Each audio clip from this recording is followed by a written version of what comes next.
anything you do, nothing happens overnight, man. It seems that way, but it's all hard work. I have been on planes, trains, and automobiles for the last 13 years, out selling the sport, getting deals done, getting doors slammed on my face. You name it, it's all happened.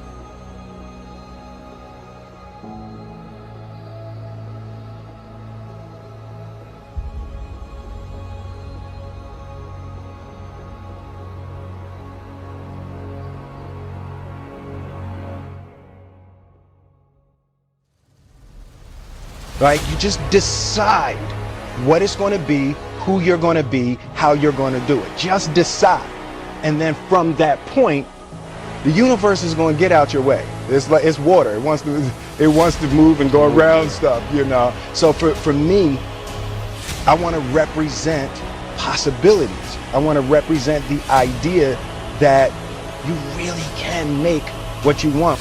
I just believe that.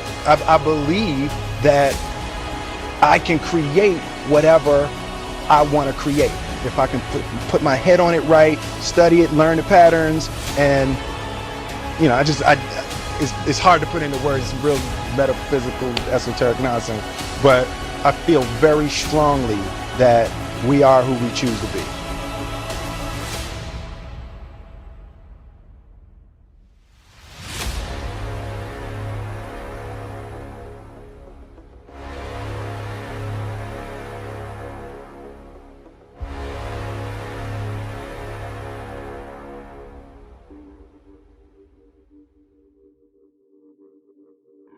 You can spend your whole life imagining ghosts, worrying about the pathway to the future, but all there will ever be is what's happening here, and the decisions we make in this moment, which are based in either love or fear.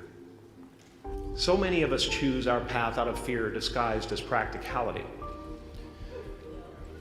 What we really want seems impossibly out of reach and ridiculous to expect, so we never dare to ask the universe for it. I'm saying, I'm the proof that you can ask the universe for it. My father could have been a great comedian, but he didn't believe that that was possible for him. And so he made a conservative choice. Instead, he got a safe job as an accountant. And when I was 12 years old, he was let go from that safe job. And our family had to do whatever we could to survive. I learned many great lessons from my father, not the least of which was that you can fail at what you don't want. So you might as well take a chance on doing what you love.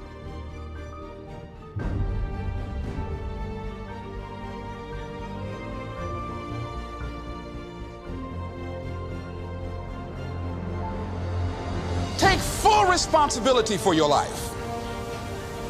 Accept where you are and the responsibility that you're going to take yourself where you want to go.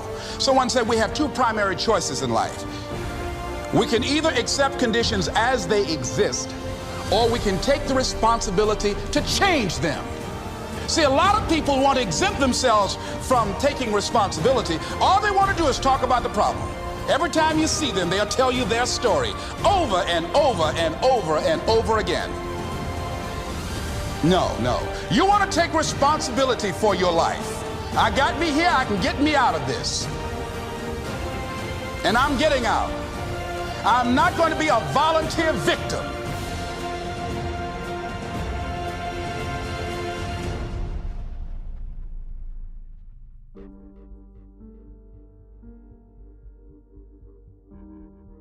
Don't be afraid to fail, because if you're afraid to fail, then you're always holding yourself back because you're afraid that if you go all out, you may fail.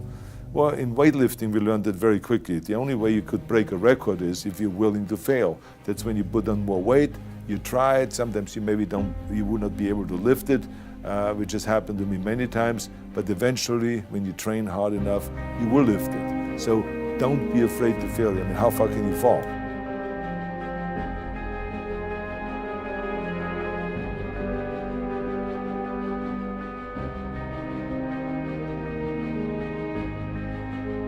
You have to have the talent to be able to make something that people want.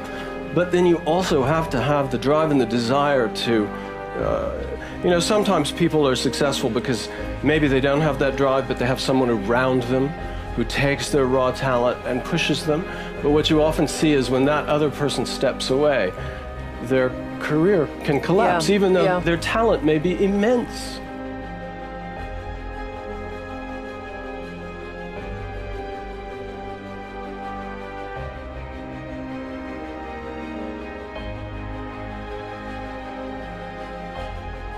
I take it year by year. And that's what I try to tell kids. Don't move to next year too fast. Just like don't go to tomorrow too fast. Deal with today. Deal with right now. You know, let your years take care of your years, but go year by year, go day by day, go hour by hour, go minute by minute.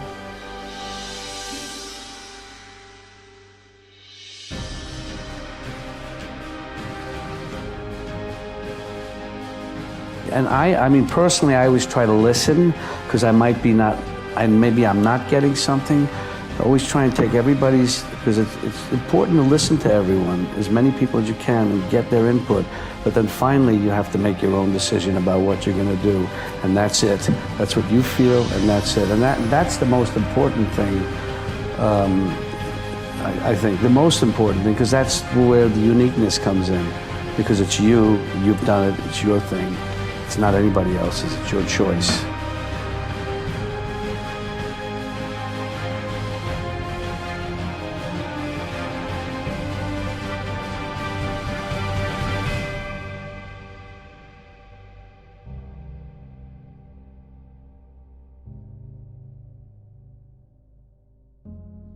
I don't wish to alienate people here about what I'm about to say, but you know, your destiny is in your hands.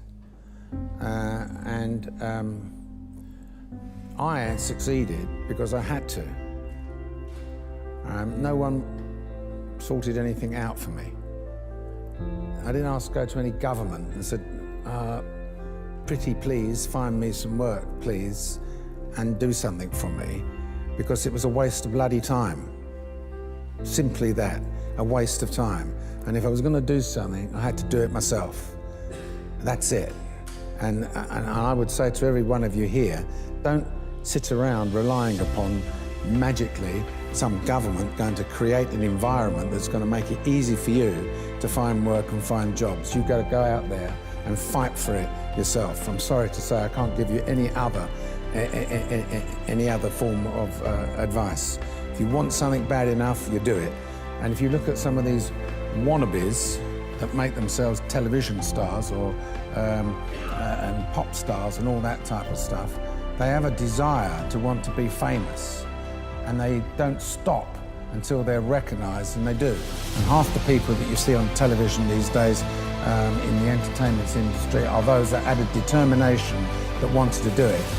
You're going to control your destiny. I'm telling you, no one else is going to do it.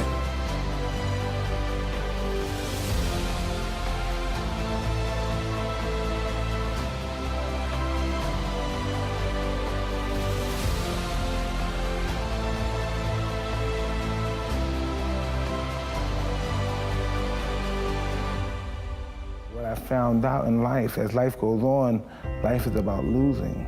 As we get older, we lose our hair, we lose our teeth, we lose our mothers, our fathers, our sisters, and but it's the ones who overcome, they're lost in life and could shun away adversity and always willing to fight it. Every particular moment in life are the ones that are able to transcend and be able to spread the word to other people who's in that same particular genre as they are.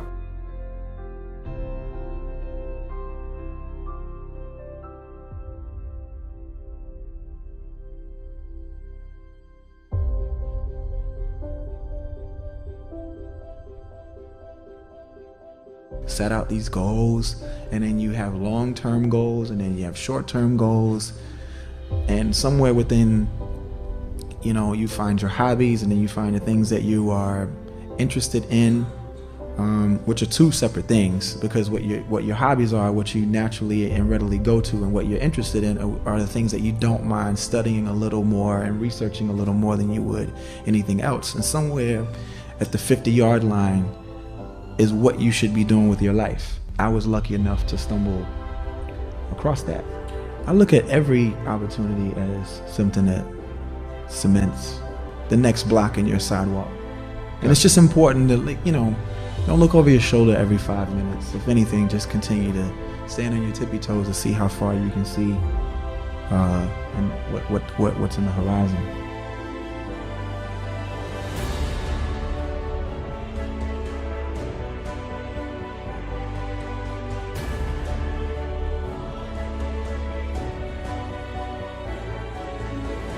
The only thing that I see that is distinctly different about me is I'm not afraid to die on a treadmill, right?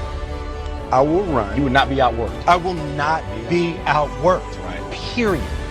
You know, you might have more talent than me, you might be smarter than me, you might be sexier than me, you might be all of those things. You got it on me in 9 categories. But if we get on the treadmill together, right, there's 2 things. You're getting off first, or I'm gonna die. It's really that simple. It's such a simple, basic concept. It's the guy who is willing to hustle the most is gonna be the guy that just gets that loose ball. You know, he got the 2. Ooh, God, he hustled, he grabbed that one. That was going to be out of bounds, but he saved it back in. It's like the commodity that I see the majority of people who aren't getting the places they want or aren't achieving the things that they want in this business is strictly based on hustle. It's strictly based on being outworked. It's strictly based on missing crucial opportunities. I say all the time, if you stay ready, you ain't got to get ready.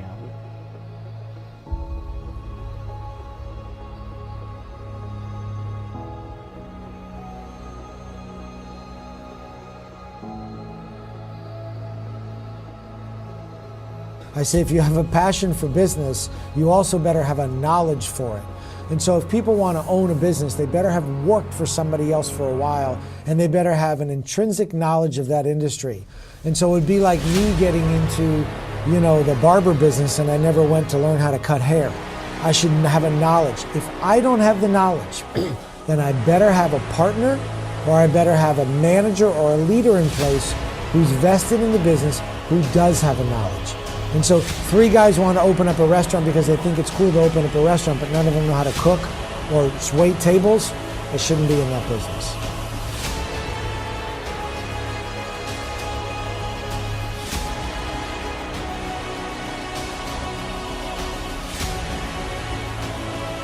Our intention is everything. Nothing happens on this planet without it. Not one single thing has ever been accomplished without intention.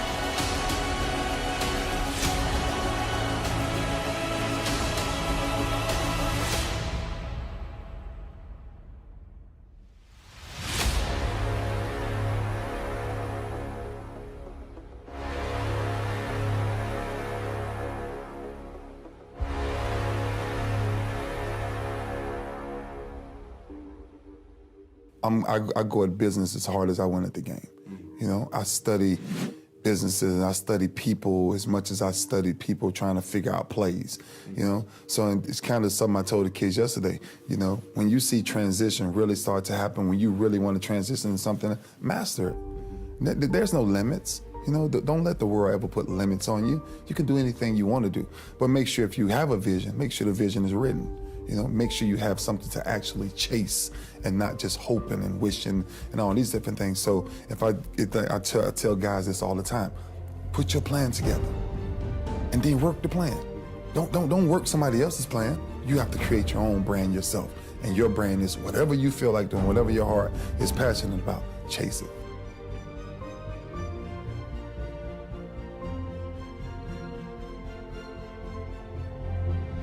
Essentially, and I would say this to anybody, is that, you know, it's really, it's easy to embrace hopelessness when things seem insurmountable. And yet, it's actually just a matter of time until all of the elements come together for things to be all right. I mean, I believe that, you know, most difficult situations will resolve themselves if you are persistent and if you don't if you don't give up entirely. And that's what I never did. I never gave up.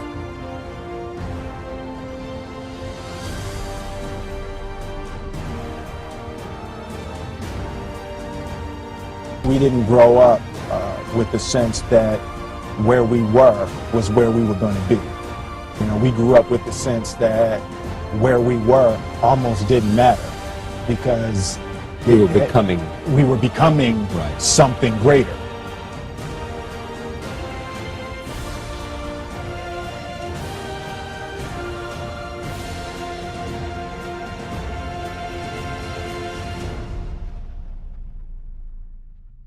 I love to win.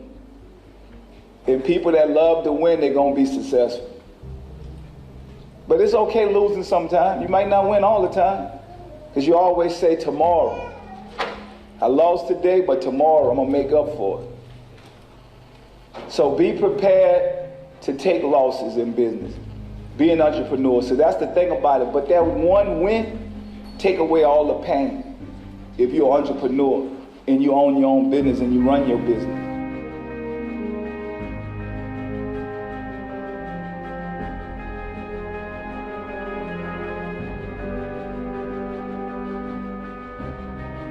You've got to decide that the behavior pattern that you have adopted doesn't work for you. You've got to change your strategies, and changing your strategy means reinventing your life. Recreating you, and you have the power to do that. You can decide that you're going to change, that you're not going to be a wimp. You can decide that you're going to stand up to life. You can decide that I'm going to live each day as if it were my last. You have the power to make that decision. You can decide I'm going to work on myself and develop myself. I'm going to empower me. And all of these things that are happening to me right now, they're just temporary inconveniences. They're not stronger than I am. I'm in charge here.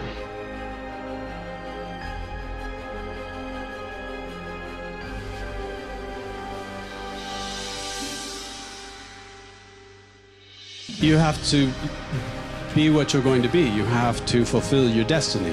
For whatever reason, this is just the way I am. I jump up and I start doing these things, and I like building things.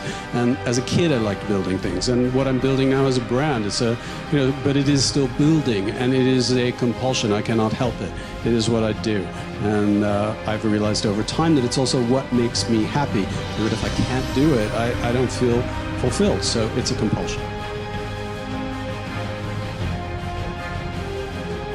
You will only ever have two choices, love or fear. Choose love, and don't ever let fear turn you against your playful heart.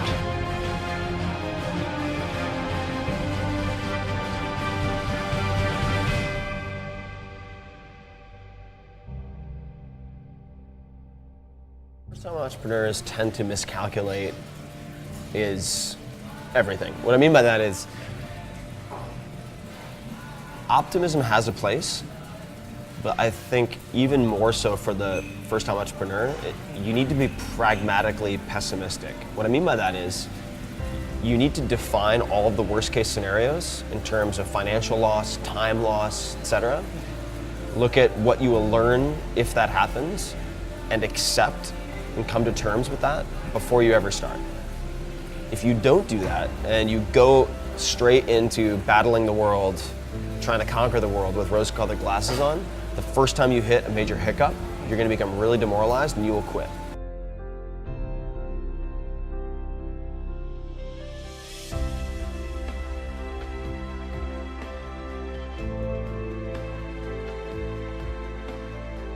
Think big, because then you're going to get big. Then you're going to go and achieve big things. That is the most important thing. We don't achieve big things by accident. So shoot for the top, shoot for the sky, shoot for the, for the stars.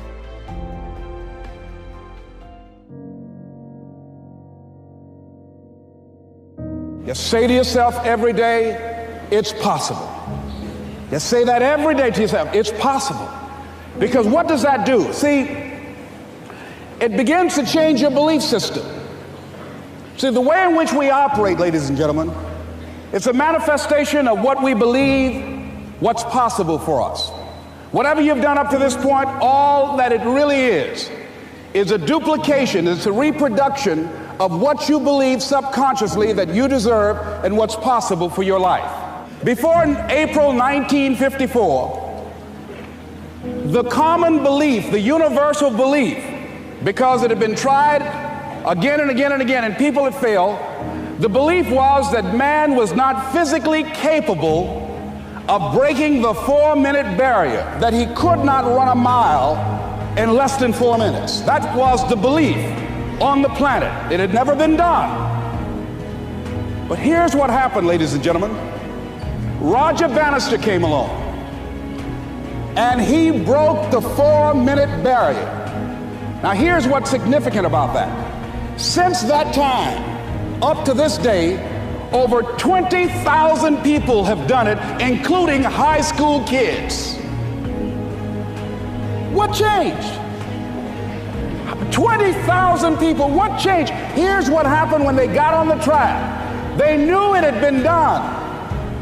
And because they knew it had been done, there was a new belief about this barrier, about this goal that was unreachable. And those 20,000 people got in a race believing, knowing in their heart that someone had done it, that it's possible, that they could do it. And I'm saying that if you know anybody that had some goal, some dream, something they wanted to do, and they did it, then I'm saying that you know in your heart that if someone has done it, then you can do it. It's possible. And that if someone can make their dream become a reality, that it's possible that you can make your dream become reality.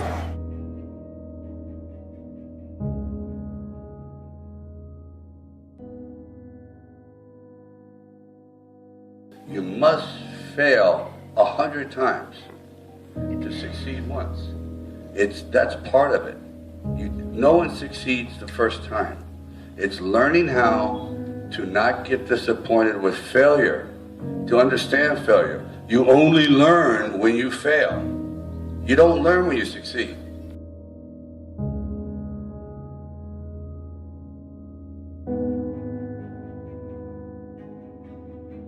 When you have a dream, and the dream isn't something you dream and then it happens. The dream is something you never knew was going to come into your life.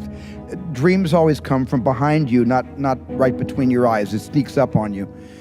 But when you have a dream, it doesn't often come at you screaming in your face, this is who you are. This is what you must be for the rest of your life.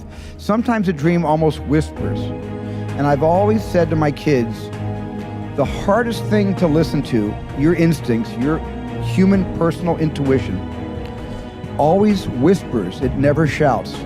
Very hard to hear.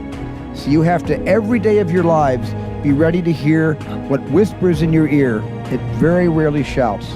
And if you can listen to the whisper, and if it tickles your heart, and it's something you think you want to do for the rest of your life, then that is going to be what you do for the rest of your life, and we will benefit from everything you do.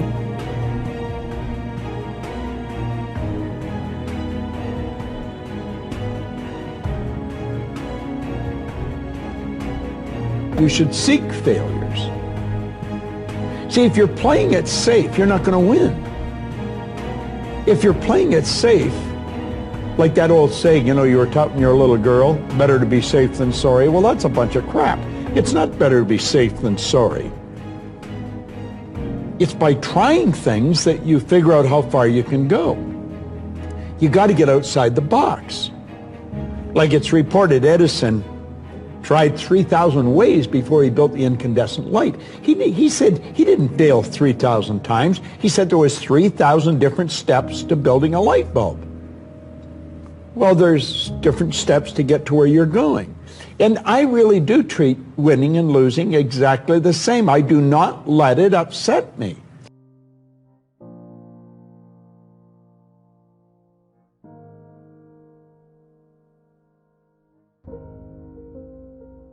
That is not going to happen as quickly as you want it to happen.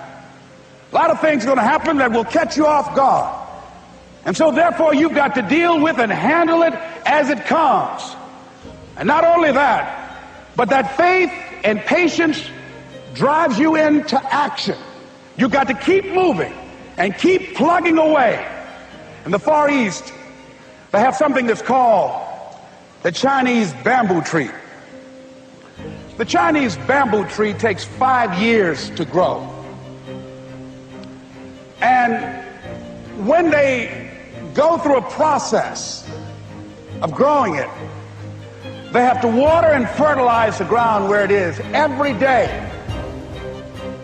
And it doesn't break through the ground until the 5th year. Okay? But once it breaks through the ground, within 5 weeks, it grows 90 feet tall. Now the question is, does it grow 90 feet tall in 5 weeks or 5 years? The answer is obvious. It grows 90 feet tall in 5 years. Because at any time, had that person stopped watering and nurturing and fertilizing that dream, that bamboo tree would have died in the ground. How long have you been working on your dream? It's good. And you have nothing to show. This is all you got to show. People are going to do that to you. And some people, ladies and gentlemen, they stop because they don't see instant results. It doesn't happen quickly.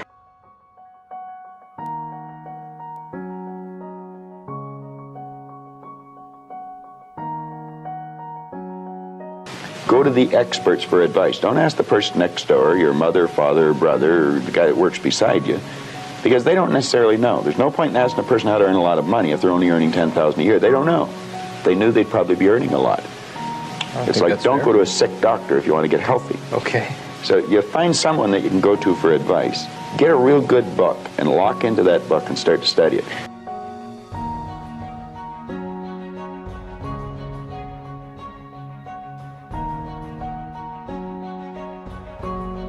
I've said for years that you have to celebrate your victories and really celebrate your mistakes.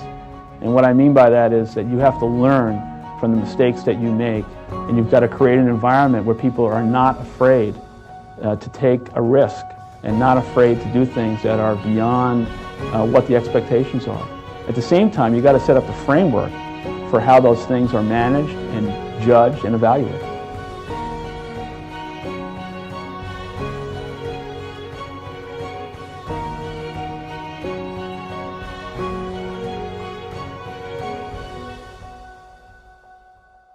The only way to really learn it is to do it. And you have to become expert. And there are talks about, what is an expert? Well, an expert is someone who dedicates 10,000 hours to their craft. Okay? That's a lot of time.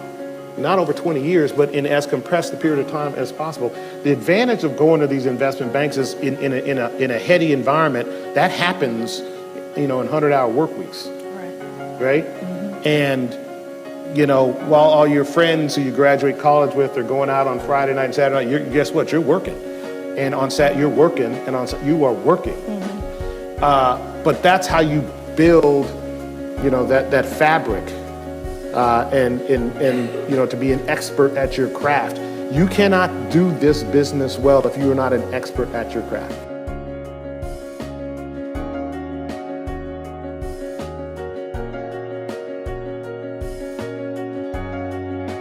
When we have had failures, those have ultimately resulted in some of the greatest successes we've ever had. You talk about those, particularly when someone comes to see you and they say, yeah, feeling really bad because this didn't work out. Okay, well, let me tell you about some other things that didn't work out that we learned a lot from, and let's pick ourselves back up and let's figure out what we learned from this and how we go apply that next time. When you're in the zone of doing things that no one's ever done before, if you're only succeeding, you're not taking enough risk.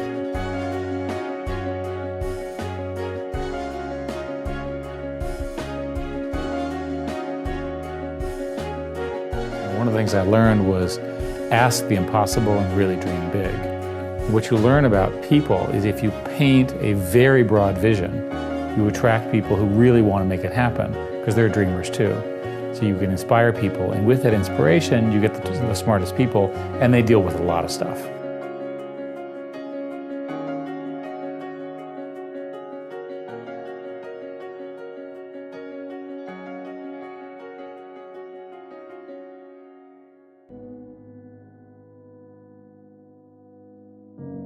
I believe desire and will to win is everything. I don't know why I'm like I am, but my butt's always burning. There's always something say, Art, dadgummit, you're supposed to go for it. Art, dadgummit, you're supposed to be somebody. You're supposed to make a difference with your life. What does the $500,000 a year person do? The $50,000 a year person doesn't do.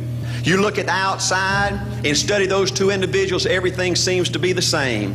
They both are the same sex, they both are the same age, they have the same training, the same positions, the same contract, the same fringe benefits. They both are successful, they work hard, they're good family people, make tough commitments. But what's the difference? What does the $500,000 a year person do? The $50,000 a year person doesn't do. He pays the price and a little bit more. He works hard and a little bit more. He's loyal to the company and a little bit more. He believes in a little bit more. He makes money and a little bit more. He saves money and a little bit more. If you want to win in these United States, you got to be tough and you can't quit. The last thing I'll talk to you about today in building this winning edge is, folks, if you want to win in business, you got to be a leader. Leadership is everything. You show me anything in these United States that win, I'll show you a leader at work. You show me a successful church, Boy Scout troop, club, football team, business, I'll show you something run by a leader. See, I thought at one time in my life you had to be smart to win. I used to have these smart people that dress so pretty and talk so pretty and use these big words. They just intimidated me, and I said, Art, you can't ever be that good. Why don't you just throw in the towel and go on back and coach football for a living? And I found two things out about smart people. I think it's almost impossible for a smart person to win in business in America today. Because I find smart people spend their whole lifetime figuring things out. They always trying to figure out an easier way and a quicker way. And another thing I found out about smart people is they just don't get around to doing nothing. And see, somebody like Art Williams, everybody said, well, he can't do it. And somebody like that can't do it. But he does it. See, folks, I want you to know almost everybody in America almost does enough to win. They almost get there. They almost are over the hump. They almost have it going. They almost, in everything they do, almost is a way of life to almost everybody in America. But the winners do it. What do? They do whatever it takes to get the job done. They do it and do it and do it and do it and do it until the job gets done. And then they talk about how great it is to be somebody they're proud of. We need leaders in America who can do it. If you want to become somebody, do it. If you want to go in business for yourself, do it. If you want to become financially independent, do it. I hear too much talk in these United States. Everybody can talk a good game. We need people in America who can do it. I go all over this country with A.L. Williams, and I have people say, Art, you can count on me. Wonderful. Just do it.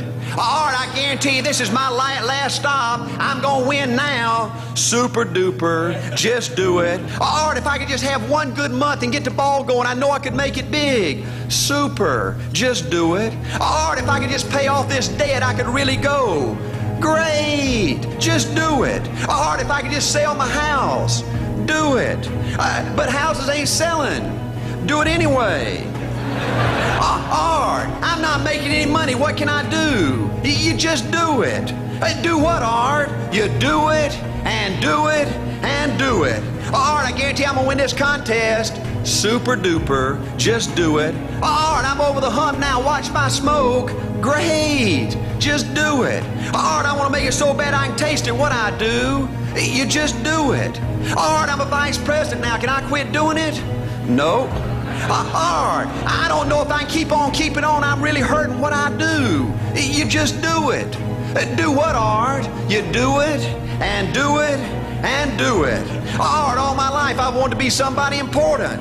Well, what do it then? Art, I'm gonna save money so I don't have to go through this again. Great. Just do it. Art, I don't feel like I've had enough training. What I do? You just do it. Art, my manager don't give me no help. What I do? You just do it. Art, you don't understand. I was Mr. Everything at my former company. You don't mean I have to start off down at the bottom and do it, do you? Yep, you really got to do it. Art, what's the primary difference between winners and losers? The winners do it. They do it and do it and do it and do it until the job gets done. And then they talk about how great it is to finally have achieved something unique, and how glad they are that they didn't quit like everybody else, and how wonderful it is to finally be somebody they're proud of and make a difference with their life.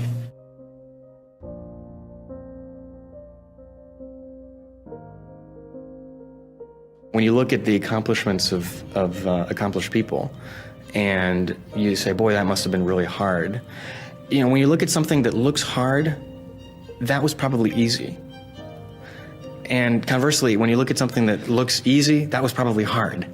And so you're never going to know which is which until you actually go and do it. So just go and do it, try, learn from it. You'll fail at some things. That's a learning experience that you need so that you can take that on to the next experience.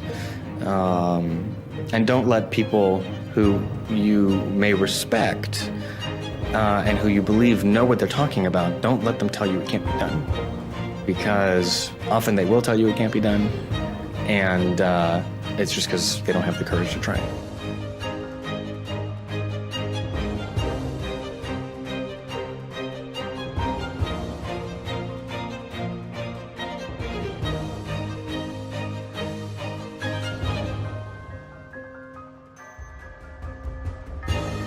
You want to raise the bar on yourself. Most people won't do that. See, most people engage in low-life living, low-risk living. Viscott said if you're not willing to risk, you cannot grow. And if you cannot grow, you cannot become your best. And if you cannot become your best, you can't be happy. And if you can't be happy, then what else is there? I like what Helen Keller said. Life is short and unpredictable. Eat the dessert first. And so you want to begin to take some chances. You want to begin to challenge yourself and make it okay to fail and learn from your failures. Don't allow fear of failure and the allure, the attractiveness of playing it safe in life to draw you in. You can't get out of life alive. You got to die to leave here.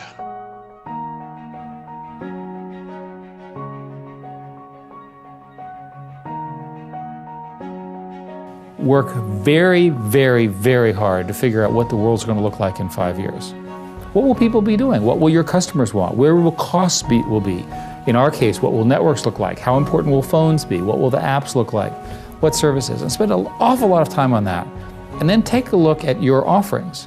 What are the strongest ones? Which are the ones that are going to iterate quickly? You're probably going to do fine there. You understand those businesses. What about these others?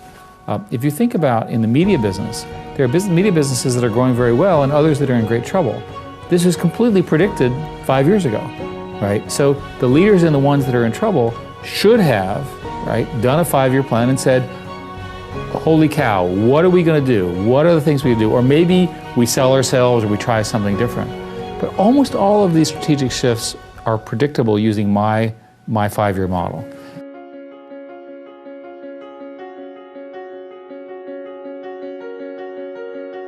You know, if at some point in your life, you have to work with people where you feel a bit insecure, right? That's essential because that means you're working with people who are better than you and who are pushing you, right? And so always encourage, if you actually feel very secure in what you do, that means you're doing something comfortable and you're not pushing yourself. And so there are many, many times I've felt working with people in a group, am I doing enough? These people seem much better than me, and I think that's an inherent part of learning.